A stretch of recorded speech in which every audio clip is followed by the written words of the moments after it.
grão de pólen. O que vai acontecer com esse meristema apical? O meristema apical, que é um conjunto de células menos diferenciadas aqui do ápice, vai se diferenciar em 3 meristemas, que são os meristemas primários. Antes dele abordar isso aqui, eu vou deixar aqui uma pergunta para vocês e já vou dar a resposta em seguida. Aí vocês devem estar se perguntando, para que eu tenho que aprender isso? Por exemplo, esse assunto. O que isso me acrescenta, me agrega de conhecimento na área agronômica, por exemplo? Ora, se esse meristema está na ponta, vamos voltar aqui, ó. Se esse meristema está na ponta do ramo, ó, na ponta do ramo, meristema apical, meristema axilar. Se é aqui que vai dar origem ao restante do vegetal, né? Uma implicação agronômica disso, tá? Vamos pensar, para que eu quero saber isso aqui? Para que eu vou aplicar isso aqui na agronomia? Aí as pessoas pensam, não, isso aí não é só para encher linguiça, para a gente ficar aí aprendendo besteira que não vai usar nada, nunca, né? Nada disso e nunca na vida. Então vamos prestar atenção. Imaginem que esse ramo aqui, tá? Isso aqui é uma árvore, por exemplo, o ramo de uma planta nova de eucalipto, uma floresta. Eu preciso, ou uma frutífera que vai virar uma árvore, né? Ou sei lá, eu preciso que isso aqui cresça longitudinalmente, né? Adquira grandes alturas. Aí você imagina que aqui está o meristema apical, é aqui que o ramo vai crescer, é daqui, aqui que se multiplica, vai subindo, subindo, subindo, subindo. Imagine que você vem aqui e corta fora isso daqui, arranca fora o ápice aqui, esse meristema. Ou vem um inseto e corta, ou da doença, morre. Qual é a implicação agronômica disso? Esse ramo não vai mais crescer.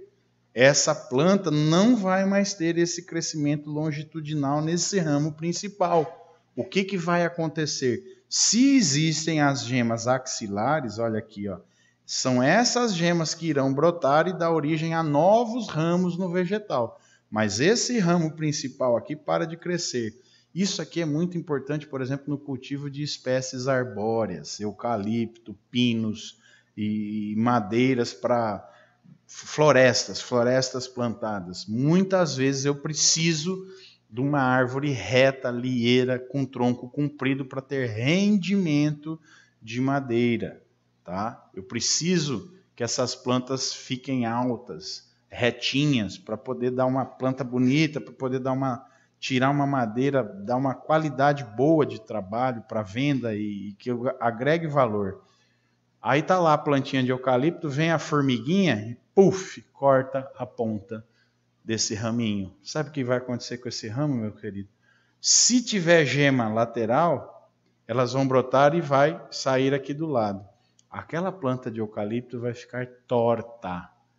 Entenderam? Torta. Ela vai ter um galho que vai crescer, ou vários galhos que vão crescer, e em vez de eu ter um tronco reto, como um poste, bonito, roliço, comprido, entendeu? Que me dá uma madeira de valor, de repente eu vou ter numa certa altura um tronco que vai se dividir em muitos ramos mais finos, entendeu? Porque pode ser um ou muitos, tá? Dependendo da quantidade de gemas, ou se não tiver gemas axilares para germinar, aquela planta não cresce mais, parou ali e morreu, queridos. Então essa é uma das importâncias de vocês entenderem isso, tá? Cultivo de eucalipto é o mais comum e mais fácil de vocês visualizarem. Isso aqui, vamos dizer que é um broto de uma planta de eucalipto. Isso aqui, ó. Aqui é que vai crescer aquele tronco comprido, reto, bonito. Eu venho aqui, corto, o inseto cortou, eu corto, algum problema, uma doença, pau, morreu isso daqui. Ou corto fora. Daqui vão surgir novos ramos, ó. Lá de baixo também. Aí, vamos dizer que isso aqui estava 2 metros, 1,5 metro de altura. Puf, cortou. Daqui para cima, queridos, não cresce mais nada. É só dos lados. Então, esse tronco vai ter 1,5 metro de altura. Dos lados é que vão surgir novos ramos que podem virar galhos grossos e atingir a altura. Ou não. Ou não. Eu posso ter um que se desenvolve bastante e continua crescendo, engrossando. Ou posso ter vários e aí a espessura deles vão ser menor, tá? Vão ser mais finos. ou eu posso não ter nenhum e eu perdi essa planta. De qualquer forma, se eu perder essa gema ou essas laterais que sejam, entendeu? Quando eu vou fazer podas em vegetais, eu não tenho gemas axilares, eu corro o risco, dependendo da poda que eu fizer, eu matar a planta, porque não tem mais locais de onde ela brotar. Essa é a importância agronômica de vocês aprenderem sobre isso. Tá ok? Como nessa vista ao microscópio.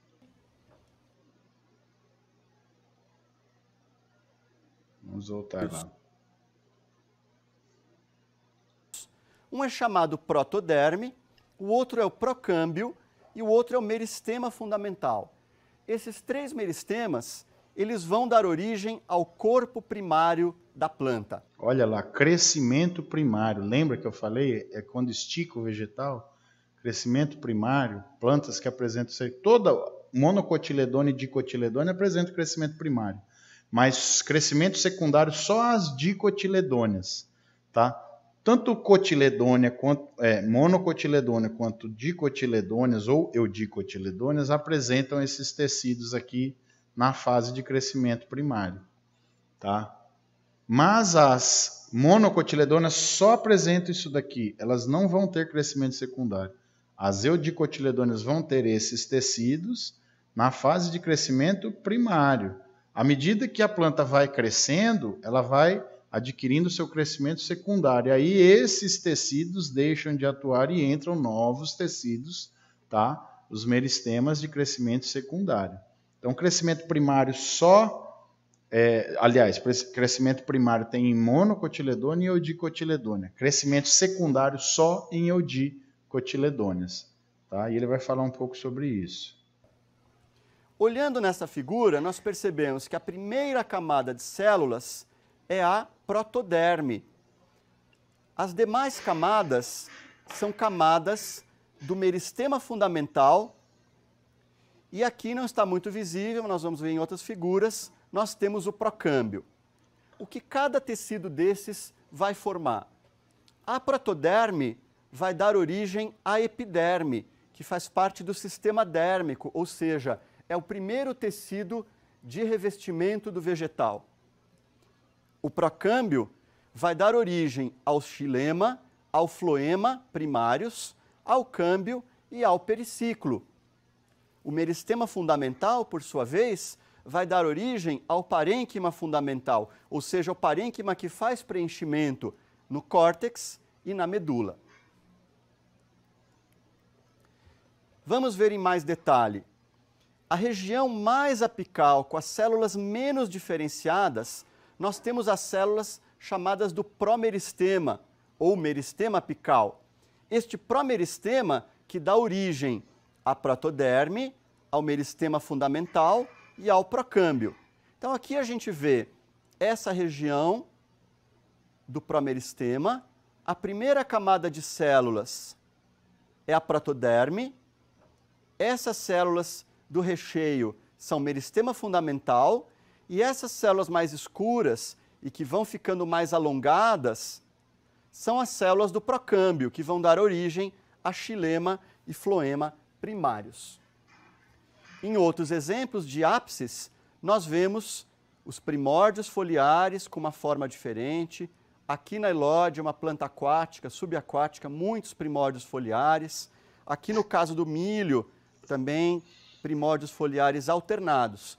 E nesse caso, é um corte transversal a um meristema desses, ou seja, um corte feito desta forma, que mostra para nós, da mesma maneira, primórdios foliares, que vão dar origem a folhas, primórdios começando a se separar, essas regiões mais escuras são de procâmbio, a primeira camada de células mais externa é a protoderme, e o resto, o tecido de preenchimento, é o meristema fundamental. Olha lá, crescimento primário. O que ele acabou de falar aqui? Quais são os meristemas responsáveis por esse crescimento primário? Né? Protoderme, que vai dar origem à epiderme, né? A derme, ou seja, o tecido de revestimento do vegetal. Tá onde? A primeira camadinha de células, aquela mais externas que existem nas gemas. Depois ele tem o procâmbio, que ele mostrou aqui, ó.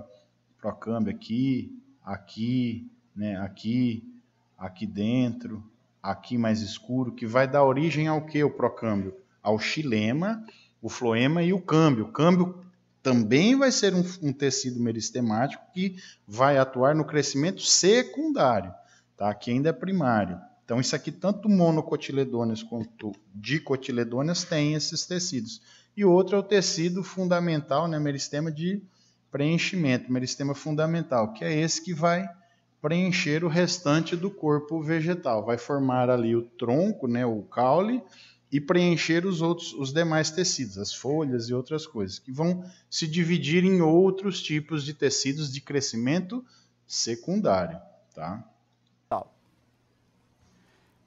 Esse exemplo que vimos na maior parte das vezes era o exemplo do Coleus ou Plectranthus. É uma planta florífera, é uma planta que forma flores. Então aqui nós podemos ver na axila desta folha como é um meristema floral.